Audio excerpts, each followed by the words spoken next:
What's your I didn't believe in ghosts until paranormal story? 1. 3 years ago, my grandmother passed away from cancer just a month before my wedding.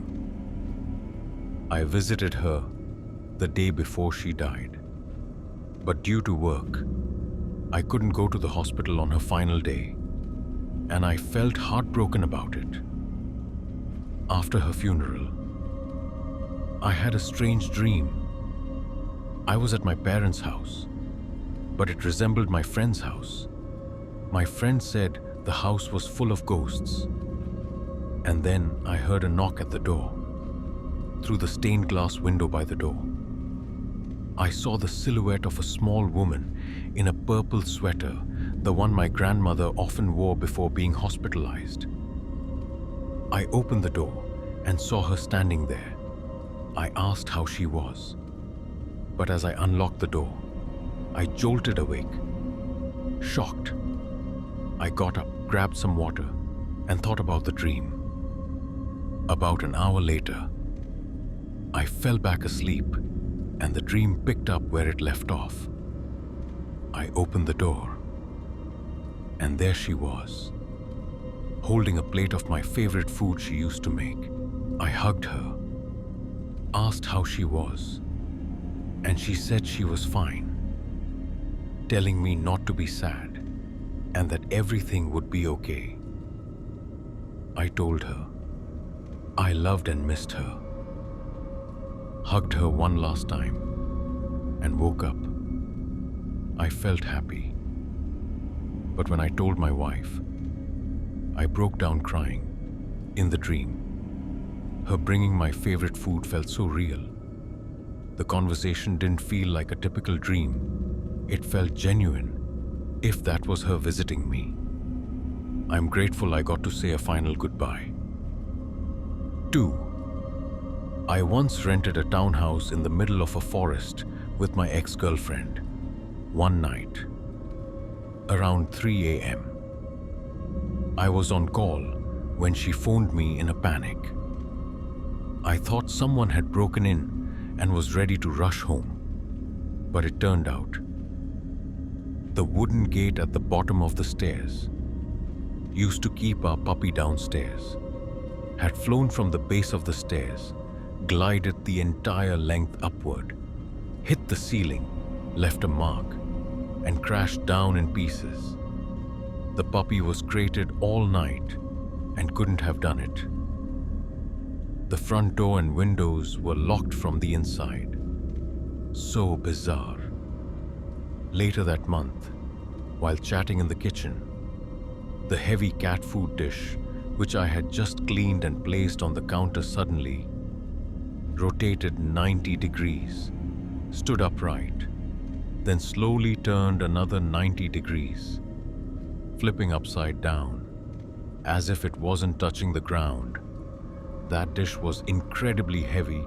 I tried to replicate it, and it made a loud clank. How could it move so smoothly? There were even weirder incidents. The silverware drawer in the kitchen would slam shut on its own. The pets would stare at a corner of the room and slowly back away, as if scared. A securely latched door would swing wide open the moment you turned away. That house definitely had something off about it. 3. Wow, your story is downright creepy, yet fascinating. I'll rewrite it briefly, keeping it clear and preserving the eerie vibe. Years ago, my husband, sister, and I toured a modest house for sale. It was full of personal items, as if the owner had just left. We explored excitedly. Suddenly, my sister said, "Wait, I know this house. It's Tony's, a friend of my son's, who died in the kitchen right then." A cabinet door flew open, smacking her on the butt. My sister, who doesn't scare easily, looked up and said, "Okay, Tony, I get it." We checked the cabinet was secure. The floor was solid. The door swung open forcefully, like someone yanked it, but caused no harm. So strange. Still, I wanted to buy the house. Tony was a good, fun guy, and I wouldn't mind sharing the place with him if he stayed. 4. Your story gave me chills. I'll rewrite it concisely, keeping the spooky atmosphere. In college, I lived in an apartment complex. Occasionally, around 2 a.m., I'd hear glass shattering, clear as day, like a window breaking. But I never found any broken glass around the unit. My brother, who sometimes partied with me, once burst into my room, thinking a burglar caused the noise. One night, my girlfriend stayed over. She often kicked me in her sleep. That night, she nudged me, and I woke up to see her sitting at the foot of the bed, facing away. I called her name, and she stood up, walked out of the room. Then the glass shattering sound rang out. I looked back, my girlfriend was still asleep beside me. That was the only time I saw something. But the glass breaking noises were frequent. Too weird. 5. In college, I lived in a 70-year-old, unrenovated dorm with an antique-looking thermostat. Each resident had a unique key card, and doors auto-locked when closed.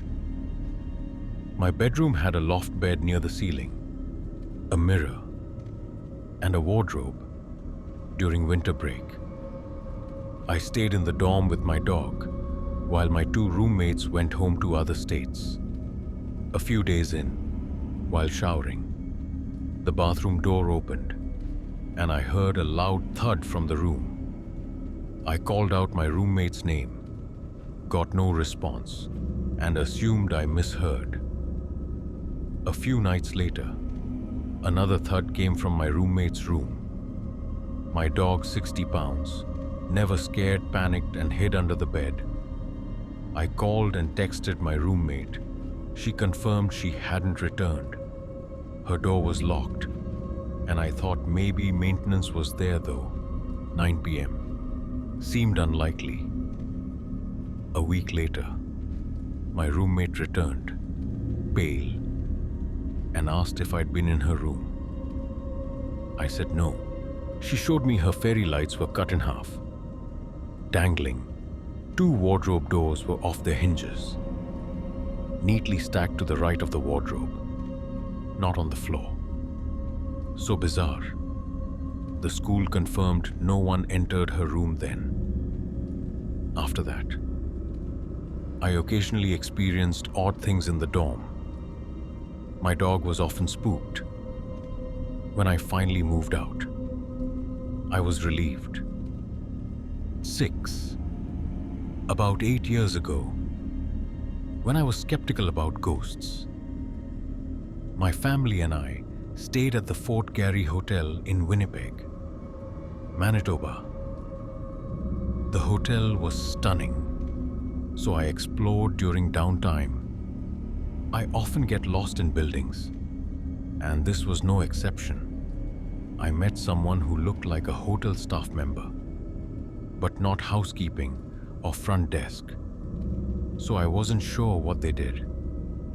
I asked for directions to the lobby to meet my family. When I reached the lobby, passing the front desk, a staff member and a security guard stared at me, pale and stunned. The guard asked who I was talking to. I said a hotel employee. Turns out, the floor I was on was infamous for paranormal activity. The guard showed me security footage. The person I spoke to didn't appear, though they should have been clearly visible. I shook their hand, felt a normal hand, but on camera, I was shaking. Air. A second camera angle confirmed it. No one believed me. Despite the footage, to this day, I can't explain it. 7. Your story sent shivers down my spine. I'll rewrite it briefly, keeping the creepy vibe. When my niece was 2, I watched her in my sister's rented 1930s house. My sister worked the night shift, leaving me alone with my niece. Around 11 p.m., she'd been asleep for hours. I was watching TV in the living room when I saw her run down the dark hallway. Stopping at the living room door, I teased, "Get back to bed, or I'll get you," and stood to take her back. I turned on the hallway light and saw her bedroom door was still closed. Confused, I opened it and found her fast asleep, drooling. Whatever was in the hallway wasn't her. That night, I brought her to sleep with me for safety. 8. Early one morning, around 7 a.m., I was showering while my 2 roommates were still asleep. As I turned off the shower, I heard clear knocking on the door. I didn't respond, thinking the shower stopping was signal enough. As I prepared to leave the bathroom, I heard knocking again. I opened the door immediately to say I was done, but no one was there. 10 minutes later, in my bedroom, getting ready, I heard knocking again. This time, the door slowly opened on its own. I checked my roommates' doors were still closed, and they were fast asleep. So strange. 9. 3 years ago, I babysat a friend's 3 months old at night. They went out, and I stayed in their small house, ensuring the baby was safe. Around 2 a.m., I checked the baby monitor and panicked when I saw a hand in the crib. I was alone, grabbing a baseball bat. I rushed in, turned on the light. Nothing was there, but the baby woke up crying. I was certain I saw something, though I wasn't tired or on anything. Unable to sleep, I held the baby. She fussed every time I put her in the crib. At 4 a.m., I looked at the monitor and saw 2 hands on the crib. I swear one hand raised a finger, I told the parents. But they thought I was just exhausted. Absolutely terrifying. 10. When I was 3, my grandfather passed away. I barely remember him, only knowing him through photos hung around my grandmother's house. Stories from my mom and grandma, and family videos of him playing with me and my sister. But I have one vivid memory sitting on a kitchen bench, my sister about 1 in a high chair, and my grandfather behind the counter playing a pop-up game with funny faces. My sister and I laughed hysterically. This memory is strong, but I'm unsure if it's real, as childhood memories can be distorted. Last year, while pregnant with my first child, I told friends about this memory, saying I wasn't sure it was real. That night, I dreamed the memory replayed my grandfather playing the pop-up game, making silly faces and us laughing. But on the 5th or 6th pop-up, he appeared serious, looked straight at me, and said it really happened, that he loved playing this game with us. And I wasn't remembering wrong, though skeptical and thinking it might be my subconscious. I also believe he visited me in the dream to confirm the memory was real. It left me feeling warm and connected to him. 11. In 2021, my sister and I helped our dad garden at our late grandmother's house.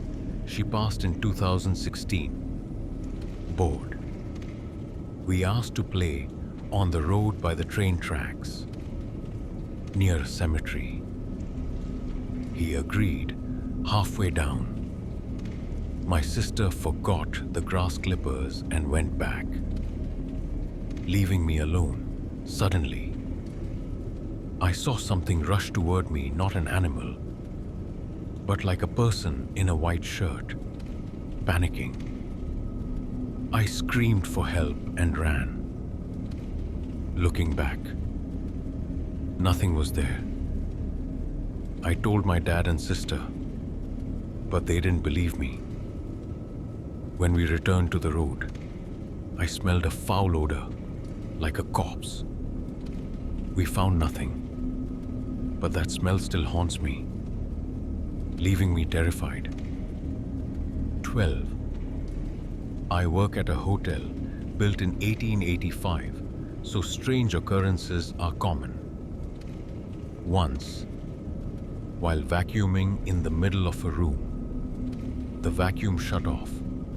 I thought the plug came loose, but it was secure. Checking the machine, the switch was off, though it was right behind me. Thinking I accidentally hit it with the hose, I turned it back on. But seconds later, it shut off again. I fought to turn it on 3 or 4 times, but gave up and left the room. In another room, the vacuum worked fine for the rest of my shift.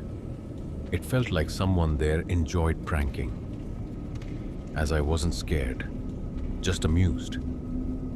I later returned to finish cleaning before guests arrived. 13. I work night shifts at an old residential building where many staff share ghost stories.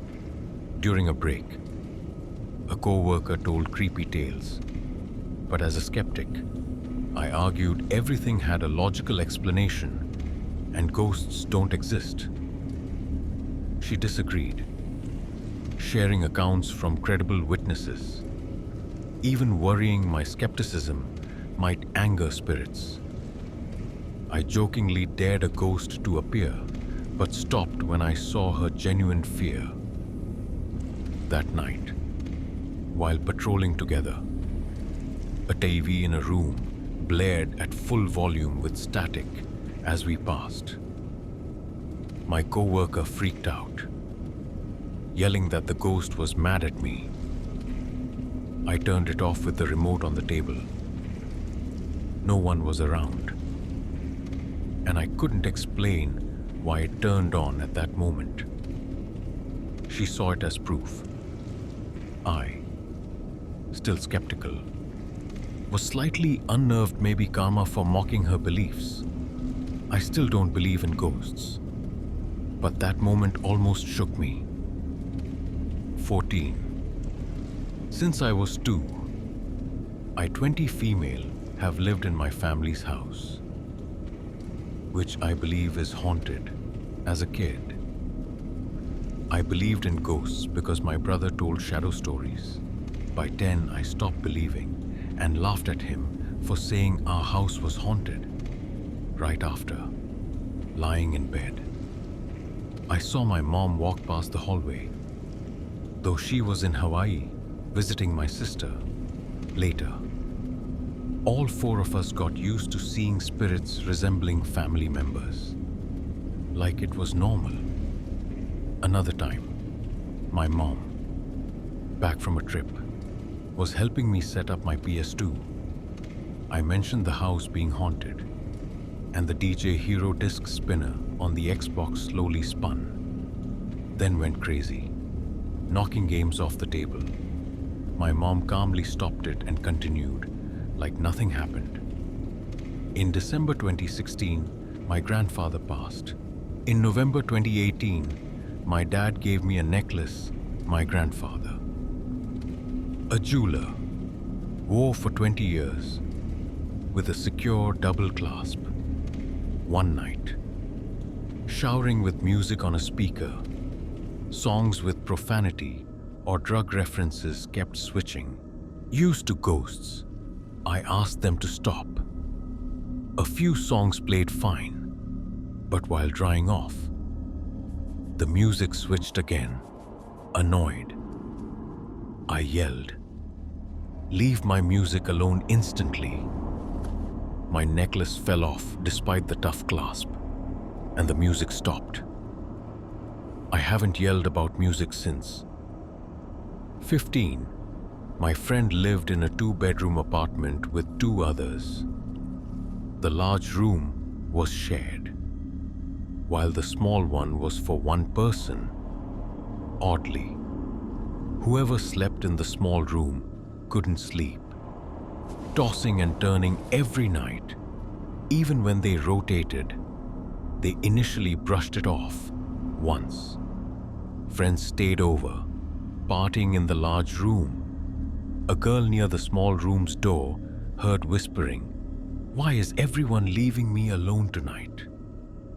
She freaked out, told the group, but they thought she was high. Later, they noticed strange noises or felt watched when alone. The tipping point came when they decided to move out on moving day. A girl went to the small room to grab a bag under the bed. It was stuck, and she heard a crying voice, "Don't leave me. Everyone here leaves. I like you. Don't go." She panicked, called her friends, and sobbed uncontrollably, though scared. They convinced her to get her stuff. Everything was fine until they left. The bag got stuck again.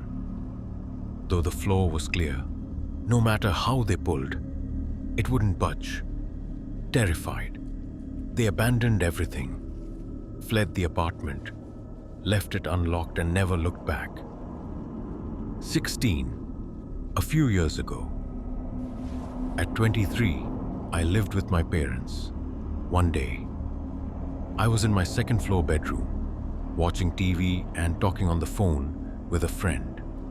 I went downstairs to smoke for about 7 minutes. Only my dad was home, asleep on the main floor. Back in my room, I sat on the bed, still on the phone. About 20 seconds later, I glanced up and saw a piece of paper standing upright at the foot of my bed. Shocked, I went silent, only muttering "Nate" to my friend. My brain couldn't process it. I hung up and snapped a photo before touching it. It was an economics paper I wrote 3 years earlier in college about the US 2-party system. The original was 2 pages, but only page 1 remained, with charred edges and a bright yellow triangle glowing in the center. The paper was likely in my wardrobe, mixed with old assignments. How was it torn, burned, and propped up on my bed in the 7 minutes I was gone? No one could have done it.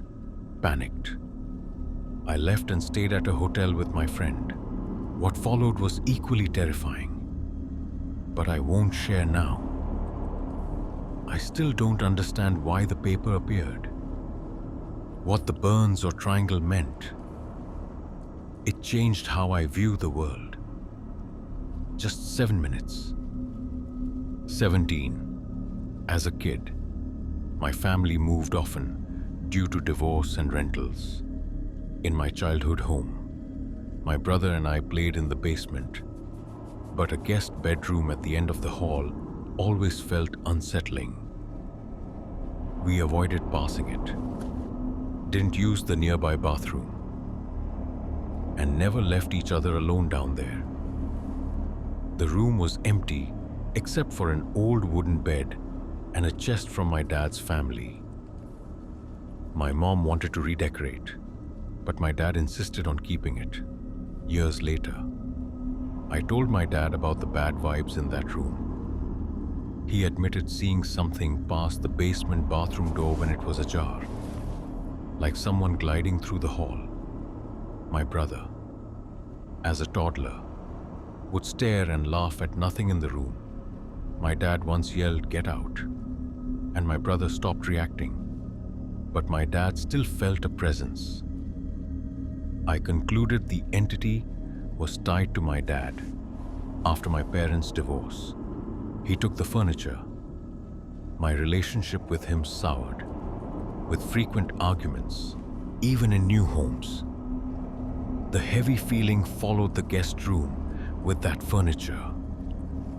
As our conflicts worsened, I started seeing figures in mirrors, glass, dreams, and felt watched. I had sleep paralysis, seeing a young woman with long black hair in the corner, then pressing on my chest, suffocating me. I'd wake gasping, once with bruises on my chest. The next day, I saw her in the TV's reflection, unable to breathe. My spiritual masseuse described this entity exactly when touching my chest, though I hadn't shared details. Years later, my dad and I reconciled. The presence remained in the guest room. My dad knows a spirit follows him, but lives peacefully with it. My friend, a witch, gave me a protective orb and taught me to seal the room. It hasn't bothered me since. She suggested a ritual to ask what the entity wants, but I'm too scared to try. 18. When I was 11 or 12, I babysat for my parents' friends while they went to dinner. Their old but nicely renovated house felt fine. Around 7:30 p.m., I put the baby to bed, then relaxed on the couch. By 8:30, I heard the floor creaking, like someone walking. The baby, just over a foot tall, couldn't make that sound. The house was isolated, with neighbors 10 yards away, and only the baby and I were home, worried. I checked on her. She was sitting in her crib, staring down the hallway through the slightly open door. I opened it fully, and a cold breeze hit my ankles. No windows or vents. And I saw a figure glide into another room. Terrified, I grabbed the baby, ran downstairs, and locked us in a small reading room until her parents returned at noon. 19. In 2014, I was a truck driver, usually running Brisbane to Perth, rarely New South Wales or Victoria. That time, I had an urgent delivery to Melbourne via Sydney, then back up the Newell Highway to Toowoomba. My boss, chuckling, told me to rest before Coonabarabran, as some drivers avoid it at night. I thought, no big deal, and kept going. Between Coonabarabran and Narrabri, an old woman suddenly flagged me down, asking for a ride to her camp. Every instinct screamed not to stop, but I let her in. A horrific stench, like a corpse, filled the cabin. She said nothing, just stared ahead. Jaws. After 20 kilometers with no cars around, she told me to stop at a ravine. She got out with her bag, didn't thank me, and vanished. I looked around, no lights, no road, nothing. My gut twisted, relieved she was gone. Outside Narrabri, I slept in the trailer because the smell was unbearable. Next morning, another driver tapped my tire, asking for my story. I told him about the woman and the stench. He went pale, asking exactly where I stopped. He knew the legend in 1993, a woman, dubbed the Pilliga Princess, known for hitchhiking on the Newell Highway, was killed by a truck. Many drivers reported seeing her pushing a cart or hitching at night. I was stunned, swallowing hard, thinking, what the hell? My boss laughed when I told him. Showing me the truck's camera, the passenger door opened and closed on its own as I talked. But no woman was there, just empty space. I've avoided that area since. The Pilliga Princess is real. Mate. 20.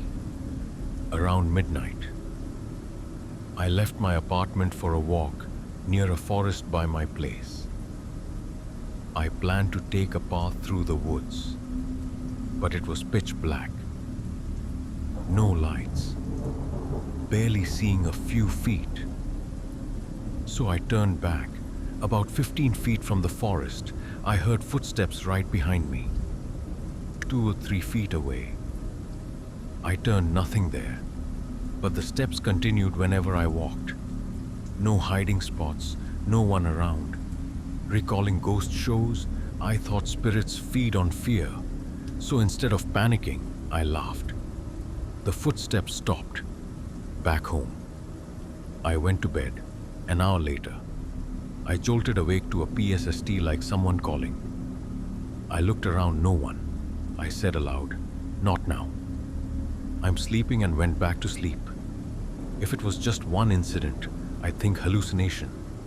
But both happening that night felt connected. Good thing it was a one-off, or I'd be at a doctor by now. 21. On Thanksgiving, when I was 10, my family visited relatives in Virginia. The house was crowded, so my parents, brother, and I slept in the unfinished basement with 2 glass doors to the backyard. My brother and I were on cots, my parents on a fold-out sofa. My uncle said he'd turn off the backyard lights so we could sleep. Midnight. I heard whispering call my name. A guttural voice unlike anyone in the house. I shut my eyes, terrified. Then footsteps creaked beside my cot, pacing back and forth, thinking it was my cousins pranking. I opened my eyes. The backyard lights, which my uncle turned off, suddenly blazed through the glass door. I saw a massive 8-foot-tall figure staring inside. It slowly glided through the closed door, standing over my parents' heads, inches away. I couldn't see its face, but knew it was staring at me. It raised a hand, like it was about to strike. I wanted to scream, but couldn't. Panicked. I hid under the blanket, reciting the Lord's Prayer, thinking I was going to die. Somehow, I fell asleep. The next morning, I told my dad. He laughed, asking why I didn't wake him, since he was right there. Looking back, I feel silly for being too scared to move. 22. In 2009, when I was 10, my grandparents visited my brother. Born in 2008, was about 18 months old. I was used to odd things like knocks from mirrors or empty hallways. But this was scarier. One night, my grandma woke up screaming, panicked, repeating my brother's name. We rushed to his room. He was sleeping soundly. She calmed down, and we went to the living room. About 20 minutes later, the baby monitor picked up whispering. The camera showed nothing. My brother was asleep. 5 minutes later, a terrifying growl came through, making my mom scream. At the same time, his door slammed shut. My grandma yelled, and my brother cried. My dad couldn't open the door and had to break it down. Everything went silent. My brother just stared at my dad, terrified. We went to my uncle's, a pastor. While the kids played outside, my brother vanished. My cousin saw him at the second-floor bathroom window, climbing onto the tiled roof. My grandpa and I ran up. The bathroom door was locked. I heard a woman's whisper and saw a dark shadow under the door by the window. My grandpa got the door open. No one was inside. He grabbed my brother and ran down. The family gathered, and my uncle prayed. When he prayed over my brother, he writhed and screamed like in pain. After a while, he stopped, crying normally. My mom sobbed. My dad thanked my uncle. No one talks about it. My brother, now 14, remembers nothing. I still wonder what targeted him and why. 23. In high school in the Philippines, I attended a school that doubled as a college. Rumored to be haunted since it was a triage hospital during World War II. Once, climbing the stairs to the music room for practice, I heard a piano playing clearly. When I reached the door, it was locked from the outside, and the music stopped instantly. Panicked, I realized the door was locked externally. 2 peeking through. I saw the piano directly, but no one was there. I bolted, heart pounding, and forgot about it for years. 24. As a teen in rural Missouri, my nearest neighbor was half a mile away. A nearby abandoned property, a cluster of trailers connected by a porch, was left empty after the owner's wife died tragically. The owner hired my family to mow and watch the place to deter thieves. I was tasked with mowing, but the place always felt creepy, especially in the humid summer. I kept imagining someone watching me from the empty windows. Once, out of curiosity, I explored.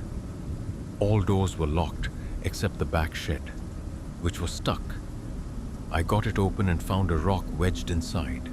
Pushing the door, I froze, seeing something hanging from the rafters, thinking it was a body. It was an old military uniform on a hanger, but in the still air, it slowly turned toward me, paused, then turned away, chilled. I shut the door, ran to my mower, and didn't return for weeks. When I mustered the courage to try again, the rock was back, blocking the door. I left it, and the property was sold the next year. 25. One night, I was home alone, video chatting on Tinder with a random girl around 4 a.m.